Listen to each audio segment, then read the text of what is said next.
ہما ہمارے پڑوس میں رہتی تھی۔ وہ تقریباً روز ہی ہمارے گھر آ جاتی اور میرے کاموں میں ہاتھ بٹانے لگتی۔ تبھی مجھے وہ اور بھی بھانے لگی۔ ایک روز میرے بچوں کے کچھ کپڑے جن کی سلائی کہیں کہیں سے کھل گئی تھی سی رہی تھی کہ میرا بھائی افتخار آ گیا۔ وہ مجھ سے 2 برس چھوٹا تھا۔ ہما کو سلائی کرتے دیکھ کر بھائی نے مجھ سے کہا، بچو میری قمیض کی آستین ذرا سی ادھڑ گئی ہے، اس لڑکی سے کہو سلائی لگا دے۔ ٹھیک ہے، تم اندر جاؤ اور قمیض اتار کر مجھے دو، میں ابھی سلائی لگوا دیتی ہوں۔ بھائی نے ایسا ہی کیا۔ کف سے تھوڑی سی آستین ادھڑ گئی تھی۔ ہما نے 1 منٹ میں ہی ٹھیک کر کے دے دی۔ افتخار قمیض پہن کر باہر آیا اور ہما کا شکریہ ادا کیا، لیکن اس لڑکی نے جواب میں ایک لفظ بھی نہ کہا بلکہ مشین پر جھکی سلائی کرنے میں محو رہی۔ افتخار اپنا سا منہ لے کر چلا گیا، لیکن اب وہ روز میرے گھر کے چکر لگانے لگا۔ حالانکہ پہلے تو ہفتے 10 دن بعد آتا تھا۔ ایک دن وہ آیا تو ہما کو موجود دیکھ کر اس کا چہرہ کھل اٹھا جیسے اس کی مراد بر آئی ہو۔ افتخار نے اس کو متوجہ کرنے کے لیے ادھر ادھر کی باتیں کی مگر وہ متوجہ نہ ہوئی۔ تب اس نے مجھ کو مجبور کیا کہ کسی طرح اس کی ہما سے بات کرا دوں کیونکہ وہ اس سے شادی کرنا چاہتا ہے۔ میں نے کہا، بھیا یہ کام آسان نہیں ہوتے، پھر بھی کوشش کروں گی۔ اگلے روز افتخار پھر شام کے وقت آیا کیونکہ ہما بھی اکثر شام کو آتی تھی۔ میں نے اسے بتایا کہ میں نے ہما سے بات کی تھی مگر وہ بگڑ گئی۔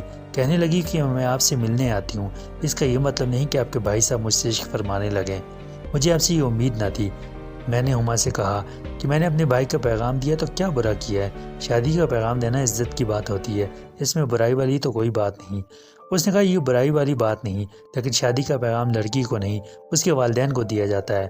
ہما کا موڈ آف دیکھ کر میں نے بھائی کو سمجھایا کہ تم اس لڑکی کا خیال چھوڑ دو، لیکن افتخار نے میرے سمجھانے کا کوئی اثر نہیں لیا بلکہ ایک پرچے پر یہ لکھ کر اسے دے دیا کہ تم اپنے ہاتھ سے ہاں یا نہ لکھ کر جواب دے دو۔ اگر تم نے ایسا نہ کیا تو میں ہر آدھے گھنٹے میں تم کو ایک پرچہ لکھ کر جواب مانگتا رہوں گا یہاں تک کہ تم تنگ آ کر کوئی تو جواب دو گی۔ تب میں اپنے دل کو سمجھا لوں گا اور پھر کبھی تم کو تنگ کروں گا نہ تمہارے سامنے آؤں گا۔ اس کی تحریر نے اثر کیا اور ہما میرے گھر آ گئی۔ اس نے مجھ سے کہا کہ اسے میرے بھائی افتخار کا رشتہ منظور ہے، بزرگوں کے ذریعے بات چلائیں، اگر میرے والدین مان گئے تو مجھے کوئی اعتراض نہ ہوگا۔ ہفتے بعد میں والدہ کے ہمراہ ہما کے گھر گئی۔ یوں بات پکی ہو گئی۔ اب افتخار میرے گھر آتا تو وہ بھی آ جاتی، دونوں آپس میں بات کرتے تھے۔ افتخار اور ہما ابھی پڑھ رہے تھے، تبھی ان کی شادی میں کافی وقت تھا مگر ان کے درمیان محبت بڑھتی جا رہی تھی۔ لگتا تھا ایک دوسرے سے دوری بہت کھلتی تھی، تاہم دونوں کی ملاقات کبھی تنہائی میں نہ ہوئی۔ وہ میرے سامنے بات چیت کر لیتے تھے۔ ان کا یہ سلسلہ 1 سال چلا، وہ بھی میرے گھر اور میرے روبرو۔ ایک دن ہما آئی تو کچھ اداس اور پریشان تھی۔ میں نے وجہ پوچھی تو کہنے لگی، افتخار سے کچھ ضروری بات کرنا ہے، ان کو بلوا دیں۔ ایسی کیا بات ہے جو اسی سے کہنی ہے؟ وہ خاموش ہو گئی۔ میں نے بیٹے کو بھیج کر بھیا کو گھر سے بلوا لیا۔ اس دوران ہما نے اپنے ہاتھ سے لکھا ہوا خط میرے ہاتھ میں تھما دیا جسے پڑھ کر میرے تلوں سے زمین نکل گئی۔ بھیا نے آ کر پوچھا، بجیا کیوں بلوایا ہے، خیر تو ہے؟ میرا لہجہ بوجھل تھا۔ افتخار کو شک پڑ گیا کہ ضرور کوئی غیر معمولی بات ہے۔ بھیا اس کو تم سے کوئی کام ہے۔ بات دراصل یہ ہے کہ ہما نے تم سے بے وفائی کی ہے جس کے نتیجے میں وہ اب مشکل میں پھنس گئی ہے۔ یہ سن کر بھائی کے چہرے پر مردنی چھا گئی۔ میں نے جب بھائی کو ہما کا اصل مسئلہ بتایا تو اس کے کان سلگ اٹھے، اس کے تن بدن میں آگ لگ گئی۔ ہما سے تو بالکل بھی ایسی امید نہ تھی۔ سخت سردی میں بھی یوں لگا جیسے میرے بھائی پر ہزاروں سورج گر پڑے ہوں۔ اس کا وجود ایک دہکتی ہوئی بھٹی بن گیا تھا۔ میں نے اپنے بھائی کی حالت غیر دیکھی تو گھبرا گئی، دوڑ کر پانی لائی اور اس کو پلایا، لیکن حلق سے تو ایک گھونٹ پانی نہیں اتر رہا تھا۔ وہ اتنی گھٹن محسوس کر رہا تھا جیسے اس کی سانس کی نالی بند ہوتی جا رہی ہو۔ میں نے کہا، وہ اپنے کیے پر بہت ہی شرمسار ہے اور تم سے مدد چاہ رہی ہے، ورنہ جیتی جی مر جائے گی۔ تو مر جانے دو، میں اس کی کیا مدد کر سکتا ہوں؟ کیا چھوڑا ہے اس نے میرے پاس؟ بہت ناز تھا مجھے اس کی محبت پر، فخر کیا کرتا تھا اس کی وفا اور پاکیزگی پر۔ اپنے آپ سے بڑھ کر میں نے اس کو چاہا، اپنی شریک حیات سمجھ کر اتنی عزت سے بات کرتا تھا کہ کبھی اس کے آنچل کو اپنی انگلی سے چھوا تک نہیں، اور یہ نام دیا اس نے مجھے۔ ہما بھائی کو غصے میں دیکھ کر چلی گئی، لیکن افتخار کو ایسا محسوس ہوتا تھا کہ اس کے پاؤں پتھر کے ہو گئے ہیں اور اب وہ ایک قدم بھی چل نہیں پائے گا۔ جاتے جاتے میں نے ہما کا خط افتخار کی جیب میں ڈال دیا۔ وہ منتیں کر کے گئی تھی کہ میں یہ خط کسی طرح افتخار کو پہنچا دوں۔ خط میں ہما نے بھائی سے مدد مانگی تھی، لیکن وہ کس سے مدد مانگتا؟ کون تھا جو مدد کرتا؟ میرے بھائی عزت ہی نہیں، ساری زندگی ختم ہو گئی تھی۔ بھائی گھر گیا اور سیدھا اپنے کمرے میں جا کر اندر سے دروازہ بند کر کے رونے بیٹھ گیا۔ آج منگیتر نے اتنا بڑا زخم لگایا تھا کہ وہ اپنا مردوں والا حوصلہ کھو بیٹھا تھا۔ ہما کے خط نے اس کا خون کھلا کر رکھ دیا تھا۔ ہما یہ تم نے کیا کیا؟ کس جرم کی سزا دی ہے مجھے؟ وہ فریاد کرتا رہا۔ اگلے دن دکان پر نہ گیا تو شکیب نے بلوا بھیجا کہ آئی کیوں نہیں۔ نہ آنے کی وجہ دریافت کرنے پر بھائی کی آنکھوں سے آنسو ٹپک پڑے۔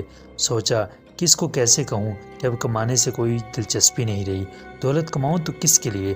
شکیب بھائی افتخار کی پریشانی بھانپ کیا اور بولا، کیا ہما سے جھگڑا ہو گیا ہے یا وہ ناراض ہو گئی ہے؟ شکیب نہ صرف بزنس پارٹنر تھا بلکہ بھیا کا بچپن کا دوست اور غمگسار بھی تھا۔ بلا تعامل بھائی نے اس کو سارا حال سنا دیا۔ بات کرتے ہوئے میرے بھائی کی آنکھیں آنسوؤں سے لبریز تھیں۔ شکیب نے دلاسا دیا، دیر تک سمجھاتا رہا مگر بھائی کے پلے کچھ نہ پڑا۔ وہ آدھے دن میں ہی دکان سے واپس چلا گیا۔ دوسرے روز دکان پر جاتے اس کی موٹر سائیکل کسی کی کار سے ٹکرا گئی۔ پھر خبر نہ رہی کہ کیا ہوا۔ اسے ہوش آیا تو کیچڑ میں پڑا ہوا تھا۔ لوگوں نے اٹھایا اور گھر تک پہنچایا۔ شکیب حالت پوچھنے آیا۔ ابھی افتخار بھائی کی حالت نہ سنبھلی تھی، اس نے نیند کی گولیاں کھائی ہوئی تھیں۔ دوست کو اسی حالت میں ہما کا خط دے دیا۔ اس نے خط پڑھا اور پھر بھیا کو سلا دیا۔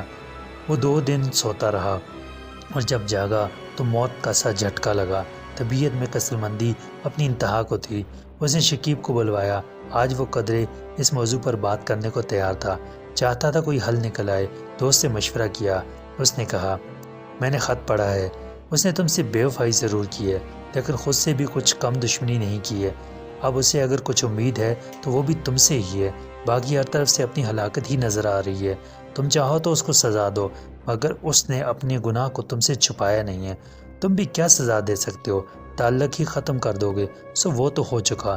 میرے نزدیک اب اسے مصیبت میں پھنسا ہوا ایک انسان جان کر اس کی مدد کرو تو بہتر ہے۔ خط میں ہما نے لکھا تھا، مجھے معاف کر دینا، میں 2 کشتیوں میں سوار تھی، اسی وجہ سے بھنور میں پھنسی ہوں، میں بہت پریشان ہوں، برباد کرنے والا مجھے دھوکہ دے گیا ہے۔ انسانیت کے ناطے تمہیں تمہاری شرافت کا واسطہ دیتی ہوں کہ میری مدد کرو اور مجھے مرنے سے بچا لو۔ میں برے حالات میں گر چکی ہوں، تم نے مدد نہ کی تو مجھے خودکشی کرنا پڑے گی، اس کے سوا میرے لیے نجات کا اب کوئی راستہ نہیں ہے۔ اب میں اس لڑکی کے لیے کیا کر سکتا ہوں جس نے میری خوشیوں کو الٹی چھری سے ذبح کیا ہے؟ میں تو خود بکھر کر ریزہ ریزہ ہو گیا ہوں، ٹوٹ گیا ہوں۔ شکیب نے میرے بھائی کو دلاسا دیا اور اس بات پر آمادہ کیا کہ فوری طور پر وہ ہما سے شادی کر لے۔ خود کو اور دوسروں کو دھوکہ دینا محال تھا مگر بڑی نیکی تو یہی تھی کہ جس سے رواں رواں نفرت کر رہا ہو اس انسان کو ڈوبنے سے بچا لیا جائے۔ اس کے لیے کوہ ہمالیہ سے بھی بڑا ظرف چاہیے۔ ہما کی زندگی بچانے کے لیے بالآخر دوست نے بھائی کو آمادہ کر لیا کہ وہ فی الحال فوری طور پر اپنی منگیتر سے نکاح کر لے۔ یوں جلدی میں نکاح ہو گیا اور اگلے روز رخصتی ہو گئی۔ صرف لڑکی کی ماں اس راز سے واقف تھی کہ اس کی بیٹی نے دنیا کو دکھانے کے لیے سرخ جوڑا پہنا ہے اور افتخار نے ان شریف والدین کی عزت بچانے کے لیے قربانی دی ہے۔ ہما کے ہاتھوں میں مہندی بھی لگائی گئی مگر وہ لٹی پٹی اور اجڑی ہی رہی۔ سہاگ رات کو افتخار نے اس سے کوئی بات نہیں کی، کلام تو کیا اس کی طرف دیکھا تک نہیں۔ جب تمام گھر والے سو گئے تو وہ اٹھ کر چھت پر چلا گیا اور فرش پر بغیر تکیہ اور بستر کے ہی لیٹ گیا۔ تمام رات آسمان کے اندھیروں کو تکتے ہوئے گزار دی۔ خبر نہیں ہما نے وہ رات کیسے گزاری۔ شادی کے 3 دن بعد گھر رہا اور 3 دنوں بعد ہما سے کوئی بات نہیں کی۔ اس کے بعد کراچی آ کر ویزا کی کوشش شروع کر دی۔ ایک دوست کی مدد سے افتخار بھائی کو ویزا مل گیا اور وہ ریاض چلے گئے اور وہاں ایک جنرل اسٹور پر ملازمت کر لی۔ دنیا کے دکھاوے کو ہر ماہ خرچہ کی رقم بھی بھجواتا رہا مگر ایک بار بھی اسے خط لکھا اور نہ فون کیا۔ جب امی کے فون سے اطلاع ملی کہ ہما ایک بچی کی ماں بن گئی ہے، قربانی کی حد بس یہاں تک تھی۔ افتخار بھائی نے خط پڑھ کر چولہے میں ڈال دیا۔ 6 ماہ اور گزر گئے، بھائی نے بچے کی صورت نہ دیکھی اور پھر بہت سوچ سمجھ کر ہما کو طلاق ارسال کر دی۔ بھائی جانتا تھا کہ ہما کو بھی اس طلاق کا صدمہ نہیں ہوا ہوگا کیونکہ اسے بھی اس عمر کا انتظار ہوگا۔ اس کے لیے یہی آسان کم نہ تھا۔ افتخار نے جانتے بوجھتے اس سے نکاح کر کے اسے بدنامی کے گڑھے میں گرنے سے بچا لیا تھا بلکہ موت کے منہ سے نکال دیا تھا۔ اسے منکوحہ بنانے کے سوا کوئی چارہ نہ تھا کہ ہما کو مرنے سے بچا لیا گیا۔ طلاق کے کاغذ ملتے ہی خاندان میں کوہرام برپا ہو گیا۔ برادری نے افتخار پر تھو تھو کی۔ کسی کو اس بات کا علم نہیں تھا کہ اس نے ہما کو طلاق کیوں دی ہے۔ بظاہر لوگوں کی نظروں میں وہ بے قصور تھی۔ میرے گھر والوں کو بھی اس سے کوئی شکایت نہ تھی۔ اگر لوگوں کو شکایت تھی تو بھائی سے کہ 3 دن کی دلہن کو چھوڑ کر چلا گیا تھا اور پھر سال بعد خود آنے کے بجائے طلاق کے کاغذات بھیج دیے۔ ہما کو تو ایسی چپ لگی کہ وہ اپنی بربادی پر آنسو تک نہیں بہاتی تھی۔ سبھی میرے بھائی کو برا بھلا کہتے تھے کہ جس نے بلا قصور اپنی نئی نویلی بیوی کو طلاق دی تھی، مگر میں جانتی تھی کہ جتنی ہما میرے افتخار بھائی کی مشکور ہے اتنا کوئی نہیں ہوگا۔ اس کو تو اب طلاق کا بھی غم نہ ہوگا کہ بھائی نے ایسے حالوں میں اس کو پناہ دی کہ جب سگے باپ اور بھائی تک لڑکی کو شوٹ کر دیتے ہیں۔ آج کوئی کچھ کہے مگر میں اپنے بھائی کو مجرم نہیں سمجھتی، کیونکہ وہ کسی حال میں اس کے ساتھ ایک جھوٹی اور بے روح زندگی نہیں گزار سکتا تھا۔ وہ بیوہ یا مطلقہ ہوتی تو اور بات تھی، تب اس کے بچے کو باپ بھی مل جاتا، لیکن اب میرا بھائی اس کے بچے کو باپ کا پیار نہیں دے سکتا تھا۔ یہی کیا کم تھا کہ جس بچے سے افتخار نفرت کرتا تھا اس کو باپ کے طور پر اپنا نام دے دیا تھا۔ اب وہ بن باپ کا بچہ نہیں کہلائے گا اور لوگ اس سے نفرت کر کے اس کی زندگی اجیرن نہیں کریں گے، بلکہ وہ جہاں جائے گا اس کی ایک پہچان ہوگی، اس کی ولدیت کے خانے پر ایک ایسے شخص کا نام ہوگا جس نے اس کی ماں سے نکاح کیا تھا۔ بے شک وہ ایک مطلقہ کا بیٹا کہلائے گا، تب بھی دنیا اس کو عزت سے جینے کا حق دے گی۔ یہ وہ احسان تھا جو کوئی مرد کسی عورت پر نہیں کرتا۔ میں سوچتی ہوں ممکن ہے میرے بھائی کو ایک بے وفا لڑکی سے قدرت نے اس لیے ملایا ہو کہ اس کی مخلوق کو جینے کا حق مل جائے، اور بھائی کی اعلیٰ ظرفی کے باعث ایک معصوم جان کوڑے کے ڈھیر پر دم توڑنے سے بچ گئی۔ بھائی کہتے تھے ممکن ہے کہ مجھ ناکارہ اور گناہگار سے قدرت نے یہی کام لینا ہو، ورنہ میں کون سا نیکوکار تھا۔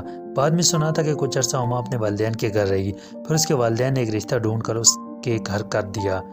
وہ بھی کوئی نیک آدمی تھا جس نے مطلقہ کے ساتھ ساتھ اس کے بیٹے کو بھی گلے لگا لیا۔ سنا ہے کہ وہ اپنے گھر میں خوش و خرم آباد ہے، خدا کرے ایسا ہی ہو، لیکن دلوں کا کون جانے کہ دلوں کی نگری تو سب کی نظروں سے چھپی رہتی ہے۔ تبھی تو کہتے ہیں پرایا دل پردیس، اسے لاکھ آپ جاننے کی کوشش کریں نہیں جان پاتے۔ فروا میری کزن تھی، ہم ساتھ اسکول میں داخل ہوئیں، دوستی پکی ہو گئی۔ اس دوستی کو ہم نے اسکول تک ہی محدود رکھا تھا، کیونکہ گھر والے ایک دوسرے کے دشمن بنے ہوئے تھے۔ فروا کے گھر فون نہ تھا، جب اسے کسی سہیلی سے بات کرنی ہوتی میرے گھر آ جاتی۔ اس کی امی منع کرتی کہ تایا کے گھر نہ جاؤ، لیکن وہ ان کا کہا نہ مانتی تھی۔ ایک روز وہ آئی تو گھر میں میرے علاوہ کوئی نہ تھا، کہنے لگی مجھے آسیہ کو فون کرنا ہے۔ میں نے کہا فون ملا لو۔ اس نے ملایا، ادھر سے کسی لڑکے نے اٹھا لیا۔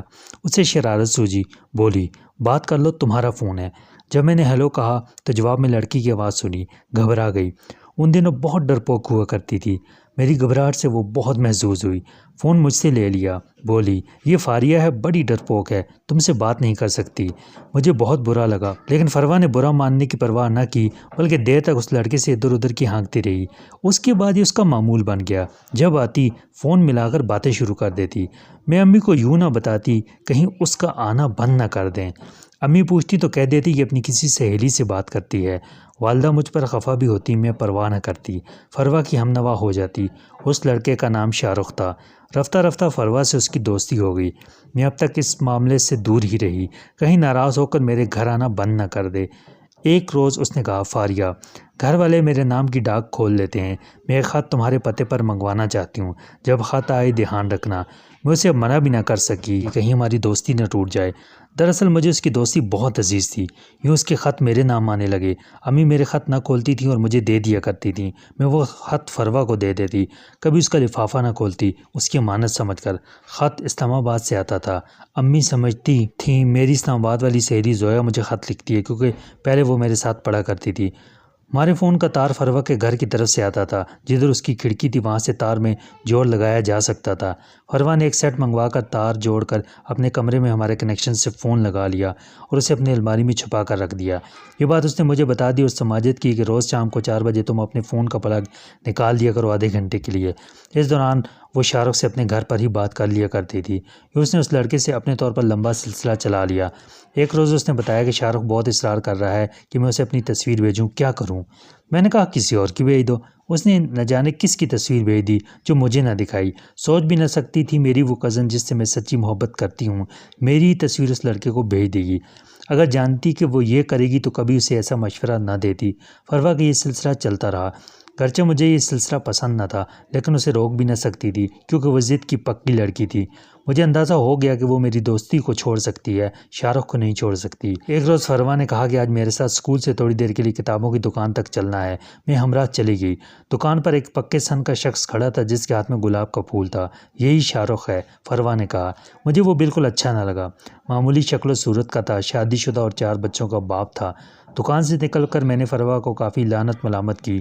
بولی باتیں تو اچھی کرتا ہے، بوریت دور ہو جاتی ہے. میں نے کون سی اس کے ساتھ زندگی گزارنی ہے، بس فون کی حد تک دوستی ہے. ایک روز چھٹی کے دن فروا آئی. امی ابو گھر پر نہ تھے. آتی اس نے شاہ رخ کو فون ملایا اور مزاحیہ گفتگو کرنے لگی. ذرا دیر بعد فرمائش کی، فاریہ آج تم بھی اس کے ساتھ دو چار باتیں کر لو.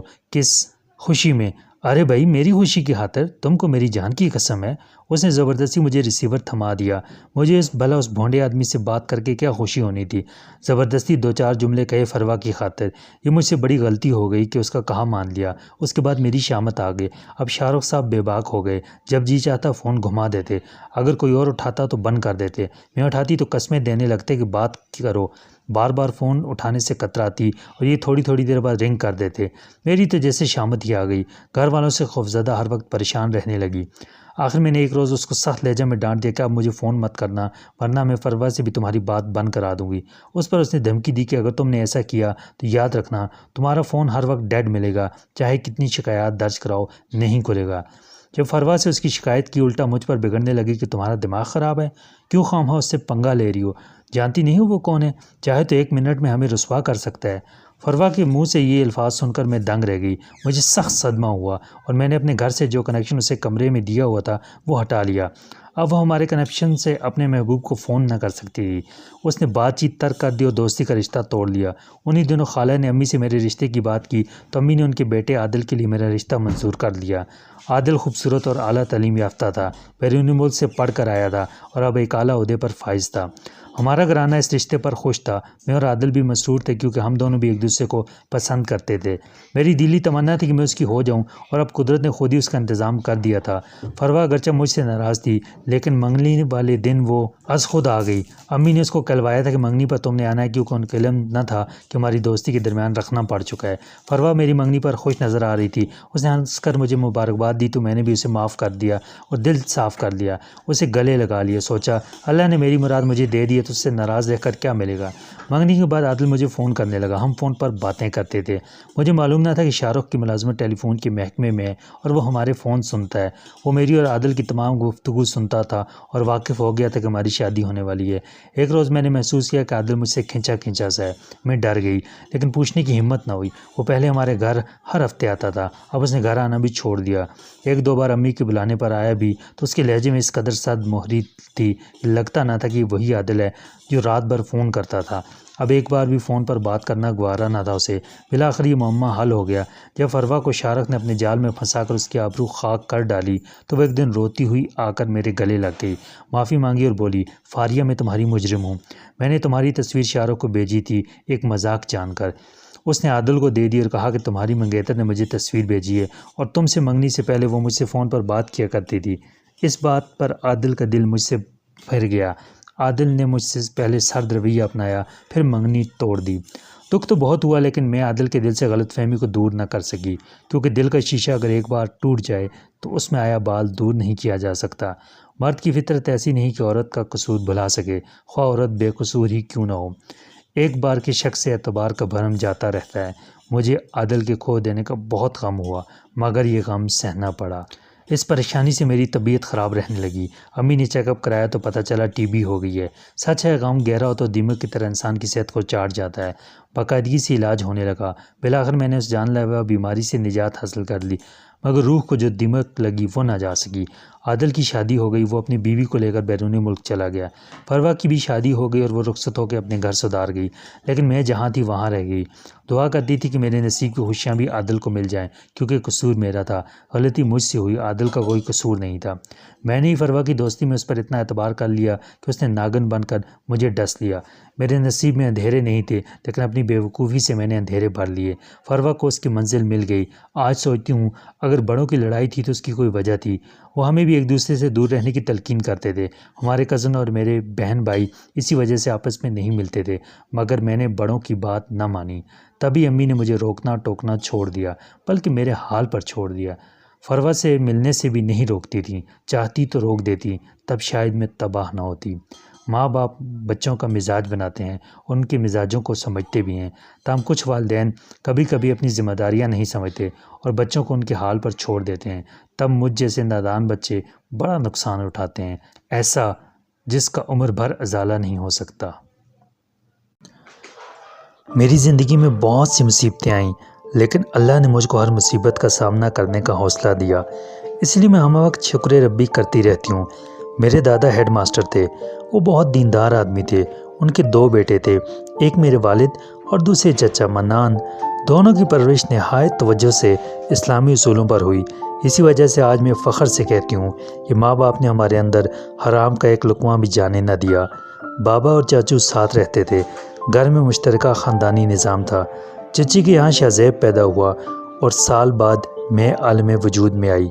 دادی کہتی تھیں کہ اس وقت انہوں نے مجھے چاچی کی گود میں دے کر کہا تھا کہ یہ تمہاری بہو بنے گی، اور چاچی نے ہنس کر جواب دیا تھا کہ اماں جی یہ تو وقت بتائے گا، ابھی سے کہنا قبل از وقت ہوگا۔ چاچی اور امی کے درمیان بہنوں جیسا پیار تھا، تبھی گھر میں کسی قسم کی بدمزگی کا سوال پیدا نہ ہوتا تھا۔ ابو اور چاچو بھی ایک دوسرے کی بہت عزت کرتے تھے۔ یوں لوگ ہمارے گھرانے کے پیار و محبت کی مثالیں دیا کرتے تھے۔ اس کا یہ مطلب نہیں کہ ہم پر مشکل وقت نہ آئے تھے۔ چاچو بتاتے ہیں کہ ایک دفعہ ان کا شدید قسم کا روڈ ایکسیڈنٹ ہو گیا تو اس کا سارا خرچہ نہ صرف میرے بابا نے اٹھایا بلکہ ان کے بچوں کا بھی پورا خیال رکھتے تھے۔ غرض ہمارے گھرانے پر آئی ہر مصیبت کو میرے ابو اور چاچو مل کر برداشت کرتے تھے۔ میں اور شہزیب ایک ساتھ بڑے ہوئے، ہم بچپن سے ہی اچھے دوست تھے۔ عمر کے ساتھ ساتھ یہ دوستی پکی ہوتی گئی۔ ہم دونوں کی ایک جیسی عادات تھیں، مل کر کھانا، ایک سی چیزیں پسند کرنا۔ لیکن جب امی مجھے لڑکیوں والے فراق پہناتی تو میں لڑ پڑتی کہ آپ میرے لیے شہزیب جیسے کپڑے کیوں نہیں بناتی۔ ہم دونوں اپنے والدین کی پہلوٹی کی اولاد تھے، تبھی خوب عیش کیے۔ اپنے چھوٹے بہن بھائیوں پر روب جماتے۔ وہ اور میں شرارتوں میں سب سے آگے تھے، لیکن ہماری بے ضرر شرارتیں ہوتیں۔ مثلاً لمبی گرم دوپہروں کو جب سب گھر والے سو جاتے، ہم چپکے سے کمروں سے باہر نکل جاتے۔ جانے کیوں ہم کو کمروں کی خنکی سے زیادہ دوپہر کی لو پسند تھی۔ ساتھ والے انکل کے گھر جامن کا درخت تھا۔ شہزیب درخت پر چڑھ جاتا اور جامن توڑ لاتا، ہم مل کر موج اڑاتے۔ ایک بار میری بیوقوفی کے باعث اس کا سر پھٹ گیا۔ حسب معمول وہ جامن کے درخت پر چڑھا تو پتہ نہیں کیسے میرے جی میں آئی کہ پتھر سے جامن توڑنا آسان ہے، سو میں نے زمین پر پڑا ہوا پتھر اٹھا کر شاخ پر دے مارا۔ نشانہ خطا ہو گیا اور پتھر شہزیب کے سر پر جا لگا۔ خون بہنے لگا۔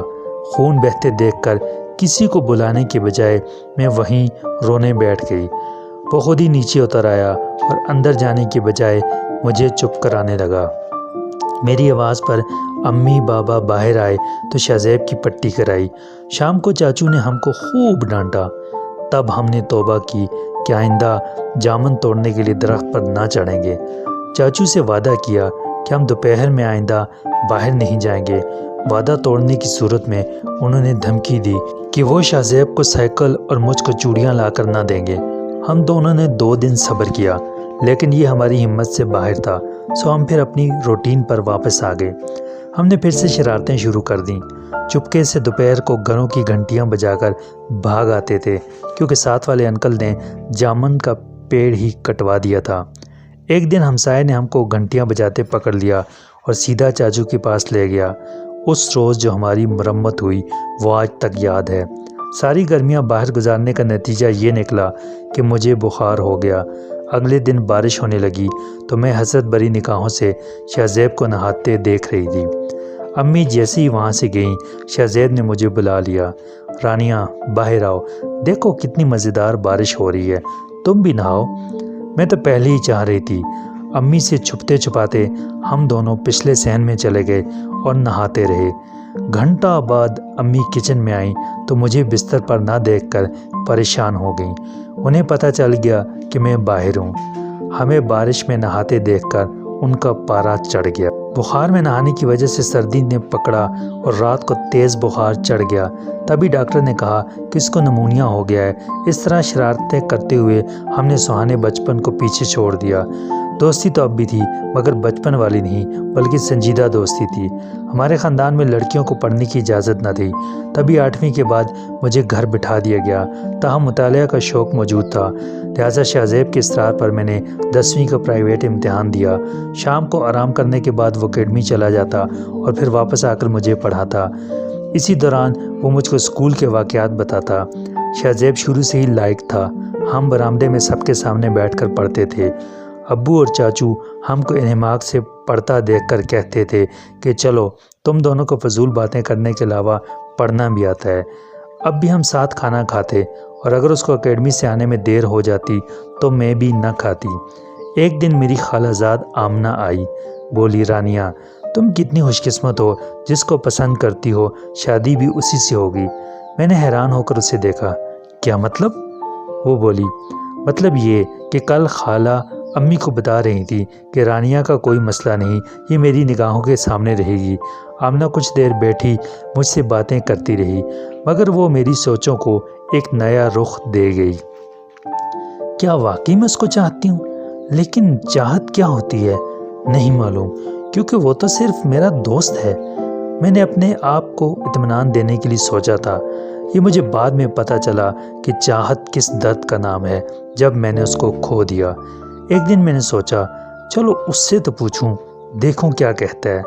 اس نے کہا رانیہ مجھے سب پتہ ہے لیکن ابھی میں اس رشتے پر سوچنا ہی نہیں چاہتا کیونکہ ابھی مجھے بہت پڑھنا ہے۔ آئندہ مجھ سے اس بارے میں بات مت کرنا۔ میں چپ ہو گئی تھی، اتنا بھی نہ پوچھ سکی کہ اتنا تو بتا دو کہ تم مجھ کو اپناؤ گے یا نہیں۔ میٹرک میں وہ اول پوزیشن لایا اور میں بھی اچھے نمبر لائی تھی۔ وہ انجینئر بننا چاہتا تھا، اس لیے دل لگا کر پڑھائی شروع کر دی۔ اب وہ مجھے کم ہی وقت دے پاتا تھا۔ کالج سے گھر آ کر دیر تک آرام کرتا، پھر اکیڈمی چلا جاتا، واپس آ کر ٹی وی دیکھنے لگتا، پھر پڑھنے چلا جاتا۔ اب وہ صرف اتوار کو مجھے پورا سبق پڑھا دیتا تھا جس کو میں ہفتہ بھر یاد کرتی رہتی۔ اتنی محنت کرنے کے باوجود شاہ زیب کے نمبر اس بار کم آئے تو وہ بہت افسردہ ہو گیا۔ میں نے اس کو تسلی دی کہ کیوں تم اتنے پریشان ہو، اس مرتبہ نمبر کم ہے تو کیا ہوا، تم مزید محنت کرو، انشاءاللہ اگلے سال اچھے نمبر لے آؤ گے۔ اس نے ایک تھکی تھکی نظر مجھ پر ڈالی اور کہا رانیہ تم کو نہیں پتا یہاں کتنی بے انصافی ہوتی ہے۔ ہماری کلاس کے نالائق لڑکوں کے نمبر مجھ سے کہیں زیادہ ہیں۔ آخر ایسا کیوں کر ہو جاتا ہے؟ کیا محض دولت کے بل بوتے پر یا پھر تعلق کی وجہ سے؟ تم کو گمان ہے کہ محنت کرنے میں کامیابی ہے؟ شاہ زیب ایسا مت سوچا کرو۔ نہیں رانیہ تم نہیں جانتی دنیا میں کیا ہو رہا ہے۔ لوگ تو آج کل پیسے کی خاطر اپنا ایمان تک بیچ دیتے ہیں۔ کاش میں امیر ہوتا یا پھر میرے پاس ایسا ذریعہ ہوتا کہ لیکن اب تو خودکشی کرنے کو دل چاہتا ہے۔ اس کی باتیں سن کر میں ڈر جاتی تھی کہیں وہ کوئی غلط قدم نہ اٹھا لے۔ انہی دنوں میرا رزلٹ آیا، میں پاس ہو گئی، مگر عجیب بات یہ ہوئی کہ شاہ زیب نے مبارکباد دینا تو درکنار مجھ سے اتنا بھی نہ پوچھا کہ تمہارے کتنے نمبر ہیں۔ میں بہت دل برداشتہ ہو گئی، یوں لگ رہا تھا کہ وہ مجھ سے دور، بہت دور ہوتا جا رہا ہے۔ ہمارے خاندان میں لڑکیوں کی شادی جلد ہو جاتی تھی مگر میں اپنی ہم عمروں میں کمواری رہ گئی تھی۔ میرے والدین نے صرف شاہ زیب کی وجہ سے میرے کئی رشتے ٹھکرا دیے تھے۔ ان دنوں کچھ نہ سوچتا تھا کہ کیا کروں، خالی اس ذہن بیٹھی رہتی یا سارا دن اوٹ پٹانگ سوچتی رہتی۔ کچن میں کام کرنے جاتی تو سارا کچھ جلا کر آ جاتی۔ انہی دنوں شاہ زیب میں پھر تبدیلی آ گئی، وہ دوبارہ خوش رہنے لگا۔ وہ پہلے کی طرح سب سے ہنس ہنس کر باتیں کرتا تھا، لیکن اس نے مجھ سے جو دوریاں اختیار کر لی تھیں وہ جوں کی توں تھیں۔ 1 سال گزر گیا، شاہ زیب کے دوسرے سال کا رزلٹ آ گیا۔ حالانکہ نمبر بہت زیادہ نہیں تھے لیکن وہ بہت خوش تھا۔ سب گھر والوں کو باہر کھانے پر لے جانا چاہتا تھا مگر سبھی اپنی اپنی جگہ مصروف تھے، لہٰذا وہ کھانا گھر پر ہی لے آیا۔ سب نے کھانا کھایا، برتن سمیٹ کر میں چھت پر آئی تو شاہ زیب بھی میرے پیچھے آیا۔ کہنے لگا رانی تم ناراض تو نہیں ہو مجھ سے؟ کیوں ناراض ہونے لگی؟ وہ کچھ دیر کھڑا میرے ساتھ باتیں کرتا رہا کہ جیسے ہمارے بیچ دوریاں آئی نہ ہوں، لیکن ایک بات میں نے شدت سے محسوس کی کہ وہ بدل چکا تھا۔ اس کی ساری باتیں بدل چکی تھیں۔ کل تک جو اخلاق کی باتیں کرتا تھا آج اس کی باتوں میں صرف ایک ہی چیز تھی، دولت دولت اور دولت۔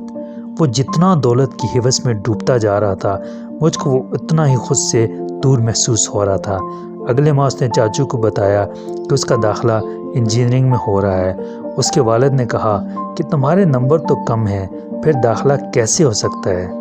میرا ایک دوست ہے جو بہت امیر ہے، اس نے داخلہ کروانا ہے، اس نے جواب دیا۔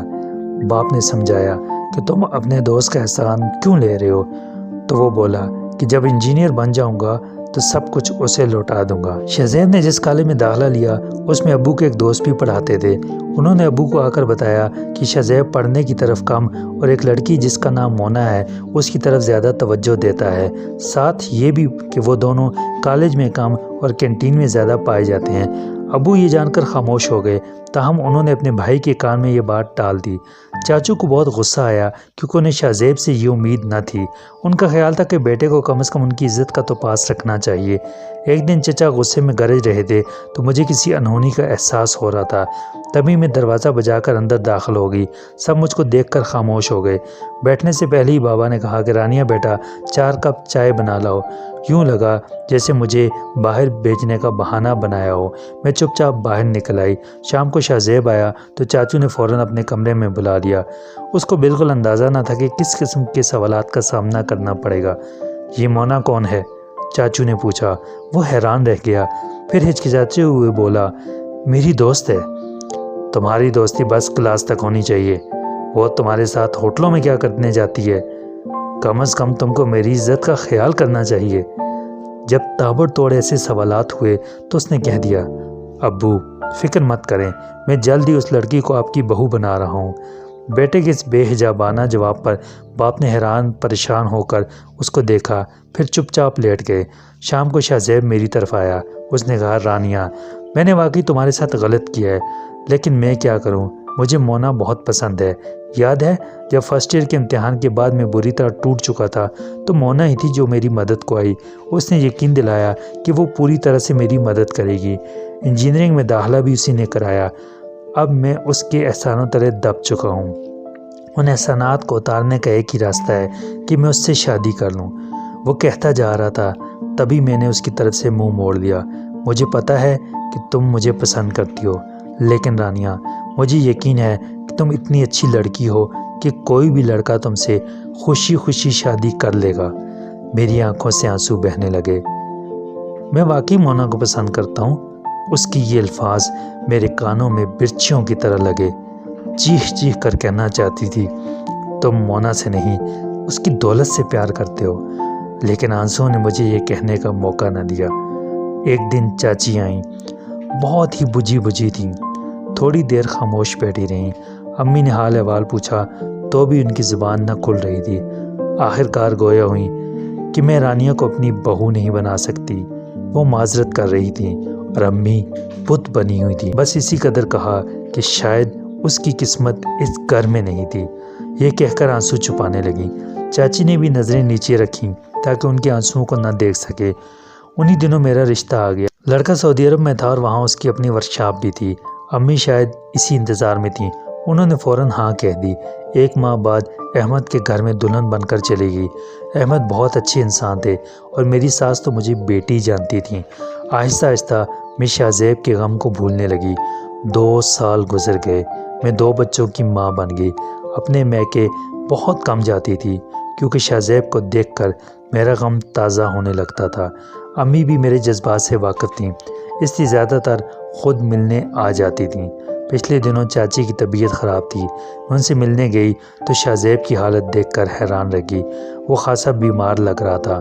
اس کی بہن نے بتایا، آپ کی شادی کے بعد بھیا کو احساس ہوا کہ وہ آپ کو کھو کر کس قدر غریب ہو گیا ہے، مگر ان دنوں دولت کی چاہ نے اس کی آنکھوں پر پٹی باندھ دی تھی۔ بعد میں مونا سے ویسی چاہت نہ رہی جیسی پہلے محسوس ہوتی تھی۔ تب انہوں نے اس کی جانب توجہ بھی کم کر دی۔ مونا کا دل ٹوٹ گیا۔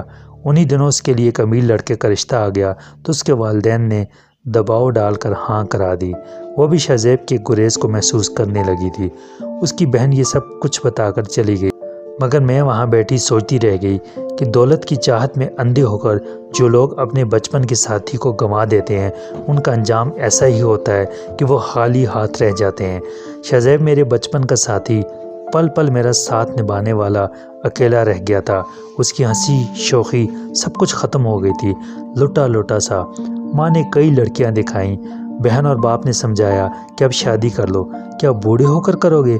جب بیوی آئے گی خود ہی دل لگ جائے گا، بچے ہو جاتے ہیں، زندگی کا ایک مقصد بن جاتا ہے، آدمی خود بہت جینے کی آرزو کرنے لگتا ہے۔ ایسی باتیں شاہ زیب پر الٹا اثر کرتی تھیں۔ وہ خفا ہو جاتا یا پھر گھر سے نکل جاتا۔ ان دنوں چچی اس کے لیے بہت پریشان رہتی تھیں، کہتی تھیں کہ وہ وقت کہاں سے لاؤں جب تم کو کھو دیا اور مونا اس کی زندگی میں آئی۔ اے کاش اس سے بہتر تھا کہ یہ انجینئر نہ بنتا۔ انجینئر بن کر بھی کیا پایا، زندگی تو خالی کی خالی رہ گئی۔ دعا کرتی ہوں کہ خدا اسے سکون دے اور مجھے بھی سکون دے، تاکہ ہم دونوں اپنی اپنی زندگی ایک دوسرے کے بغیر چین سے جئیں اور کبھی کوئی ہماری شرافت کی طرف انگلی نہ اٹھا سکے۔